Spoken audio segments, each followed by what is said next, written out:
ఈరోజు ఒక మంచి డిఫరెంట్ కాన్సెప్ట్ తోటి అయితే మేము ముందుకు వచ్చాను. యాక్చువల్గా ఇది మనం ఎక్స్పెక్ట్ చూడగా చెయ్యమన్నమాట. ఎందుకంటే లావెండర్కి సిల్వర్ జరీ వచ్చింది, సెల్ఫ్ మొత్తం శారీ మొత్తం ఒకేలాగా.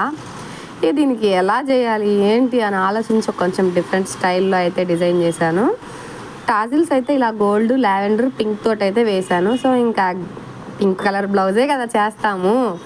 ఆ బ్లౌజ్కి డిజైన్ అయితే కొత్త డిజైనే, 4999 చేసి 4999 డిజైన్. ఇది మనం ఇంతకుముందు ఒక 2 బ్లౌజెస్కి వేసాము. డిజైన్ అయితే చాలా బాగా వచ్చింది. పింక్ మీద మీకు వీడియోలో కంటే కూడా రియల్గా అయితే అసలు లుక్ అద్దిరిపోయింది. చాలా అంటే చాలా బాగుంది. అసలు ఈ కాన్సెప్ట్, ఈ కలర్ కాంబినేషను ఇలా వేయగలమా అని అనిపించింది ఫస్ట్ అయితే. బట్ వేసిన తర్వాత మాత్రం చాలా మంచి లుక్ అయితే వచ్చింది. మీకేమనిపిస్తుందో చూడండి. ఈ కాంబినేషన్ ఎలా ఉందో కామెంట్ చేయండి ఖచ్చితంగా, మర్చిపోవద్దే. ఓకేనా?